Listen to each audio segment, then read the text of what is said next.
Yeah, it's your boy Crypto Blood, and welcome to another episode of My Two Satoshis. It is January 18th, 2019. Shout out to my man UK Ranja for that song request. Yes, rest in peace, Fife Dog forever. I think he died in 2016, but we're playing a track from a tribe called Quest, Electric Relaxation. This is a classic. This is good music, man. This is real good music. Thank you for that song pick today. What's good, people?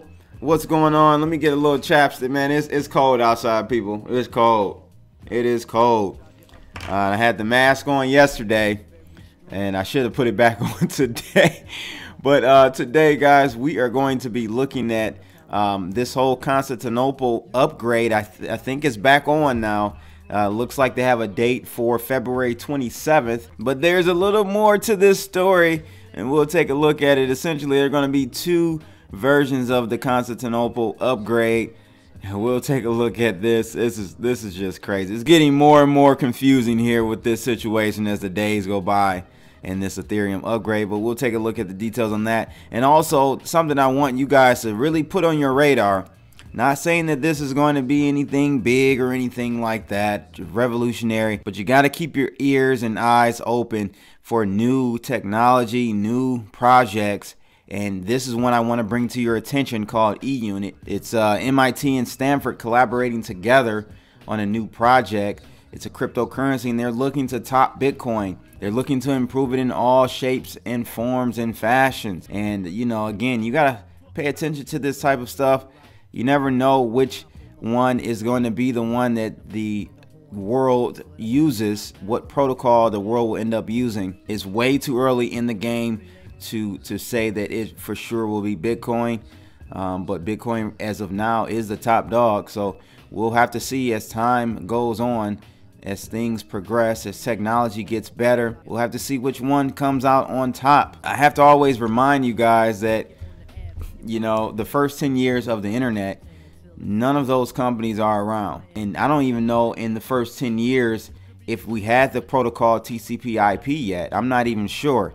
I'll have to do some, you know, fact checking on that, but that just kind of lets you know that 10 years in a new space, a new technology, is very, very early in its transition and in its evolution. So just keep that in mind, and that's why I try to bring you guys stuff that will keep the wheels turning. Jump over to cryptoblood.io. We still have all that merch up there. I always forget to promote my merchandise, but I do get sales occasionally here, so I do want to bring that to your attention. The crypto t-shirts and hoodies are available, and also we have some Crypto Blood tees as well. So check it out, cryptoblood.io. So let's take a look at this market cap. We're currently at 121 billion. We're still not making too much progress, though we have turned to the downside a little bit here, but you know, it's kind of still a sideways market. No real conviction just yet. It's just slowly going back and forth. Price volatility is low and dwindling, actually, as you can see here. If I just do this, you can kind of see a trend going on here where everything is just kind of slowly just dwindling down to a point. So I'm thinking in the next day or so we got to make a decision, and you know, I personally think it will be up, but who knows? Who knows, guys? Who knows? I'll keep an eye out on that for you. But the first article is out of Decrypt Media, and it's titled "The Constantinople Redux." So we're back, people. The Constantinople update is back on deck, and it's set for February 27, 2019. Ethereum's postponed upgrade, still called Constantinople, will finally, fingers crossed, occur. But part of that upgrade will then immediately be undone by a second Constantinople. Yeah, that's pretty confusing. It says here, Ethereum's core developers who help maintain and ever improve the network met online this afternoon and decided to have two Constantinoples. That decision came in the wake of a possible security vulnerability that I did discuss this with you guys the other day, and this was discovered earlier this week, in which delayed the scheduled Constantinople upgrade. The problem was that the bug was discovered after around half of the node operators on the network, according to estimates, had upgraded to the vulnerable client. If the fork occurred as planned, that would create all sorts of problems. So how to solve it? The developers agreed that if a new upgrade was adopted without the buggy clients being fixed, security vulnerabilities would persist in the network. The affected code would have to be removed from every testnet and every private net that had upgraded already to Constantinople, a substantial undertaking. One of the Ethereum developers was the first person to suggest a fork/refork solution. We defined two hard forks. One is Constantinople as it is currently, and the second is Constantinople Fix-Up. On mainnet, these two forks would trigger on the same block. This would mean fewer potential problems and lower costs. Developers say that would reduce the cost of alerting the community to an impeding hard fork, which is the main expense in achieving a hard fork. Testnets, meanwhile, would use a different block number as a means to transition onto the mainnet. While some devs were keen to take their time in rolling out Constantinople Redux, Vitalik Buterin, the platform's inspirational co-founder, promoted more aggressive action, suggesting that the new fork should happen ASAP in as little as 2 weeks. But the community ultimately decided to err on the side of caution, as time is needed to alert those affected. One of Ethereum's foundation members, Hudson Jameson, urged patience in general. He explained that Ethereum, unlike Bitcoin, is able to execute smart contracts and thus has many more use cases, creating more complexity on the blockchain. It's challenging to create a mostly Turing-complete programmable blockchain, and there's going to be a lot of things that even with 100,000 eyes on them will be overlooked, he said. So it's less about us focusing on one certain thing and more about us just putting general best practices in place for people around the ecosystem and spreading knowledge and education about the things to look out for. Developers, meanwhile, with the help of so-called cat herders, are starting to tire from rounding up stray nodes, miners, and others and alerting them to the delay. They were further stressed by Ethereum's so-called difficulty bomb, which has already kicked in and was intended to make upgrading the blockchain a priority. The devs are acutely aware of the problems miners face without a viable update. Some say the network would be unusable within a matter of months. Also discussed at today's meeting was the future of ProgPow. 2 weeks ago, developers had tentatively agreed to implement the controversial ASIC blocking code in a future hard fork, but community sentiment appeared to have changed, developers said. They also cautioned that the decision had been rushed and there were bugs in the code.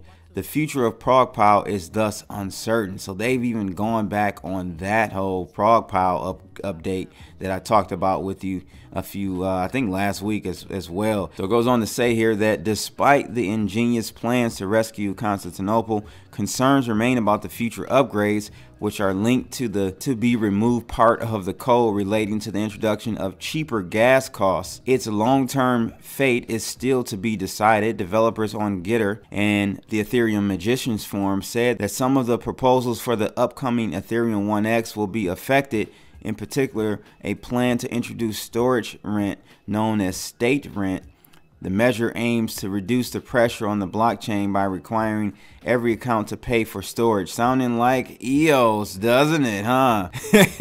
There are also wider philosophical questions raised about the meaning of immutability and Ethereum core developers' responsibility to those who develop smart contracts. Smart contract developers likely to be concerned that their code will no longer be immutable as was originally promised at Ethereum's inception, and this is at odds with the freedom needed by core developers to continue to improve the protocol, reduce complexity, and enable the platform to scale. What is underlined is the extreme difficulty of introducing changes which could have second order effects. So yeah, this is I'm telling you guys, this is a slow motion train wreck happening right now with Ethereum.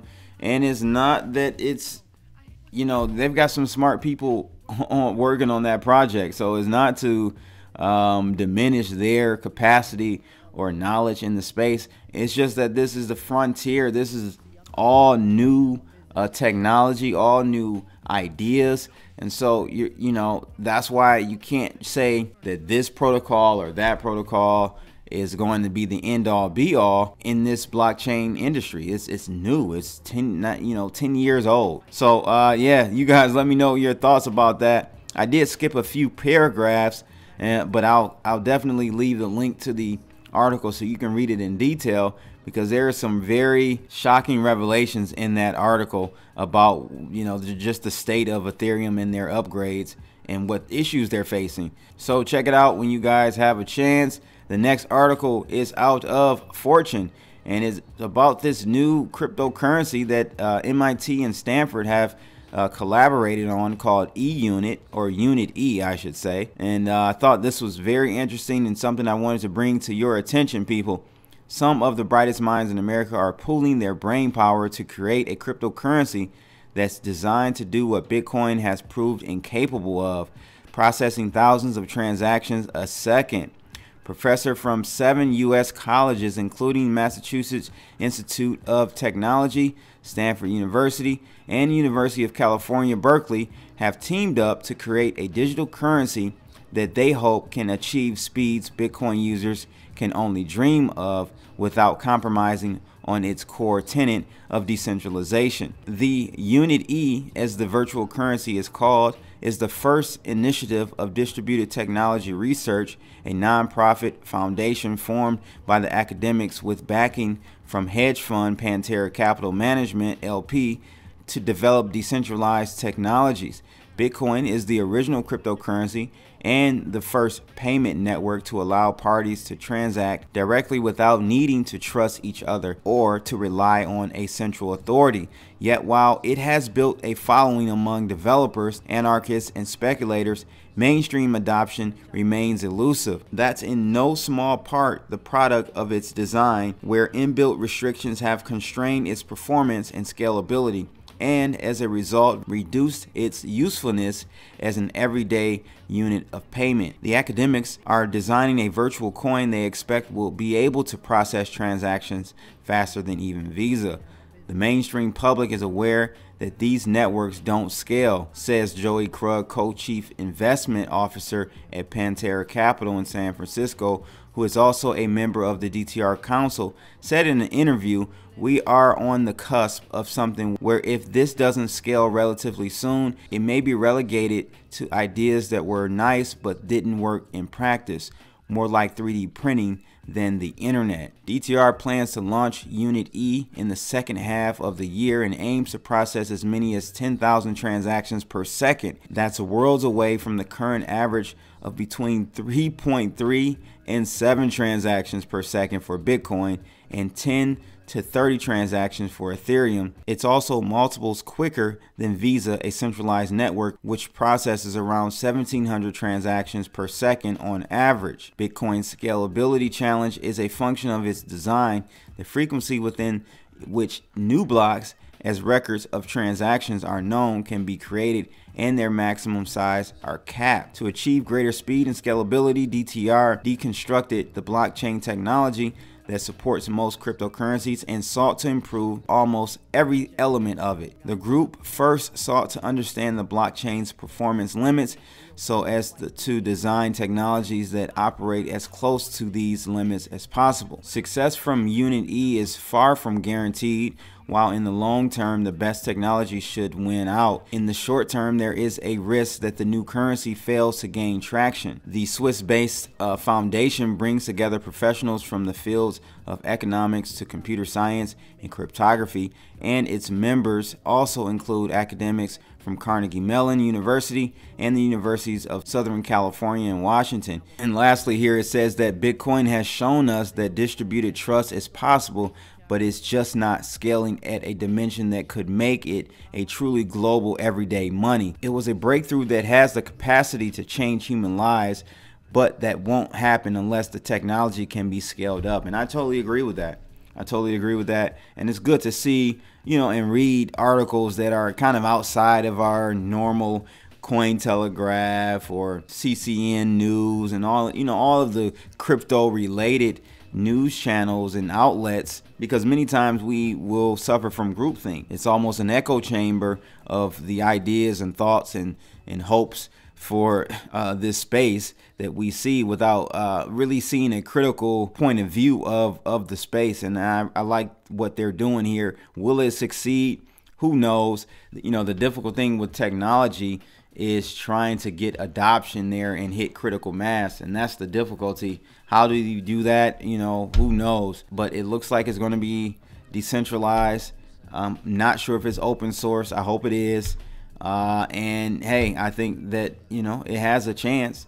Let's see what happens though. Good to see that, you know, we have these types of projects going on where everyone is trying to push and better improve the original concept of decentralized money. So you guys let me know your thoughts about Unit E. The name sucks. They really need the rebranding for sure, but whatever. Let me know your thoughts about this. I thought it was an interesting topic, to say the least. That's pretty much it though for today, ladies and gents. Make sure you guys like, share, and subscribe.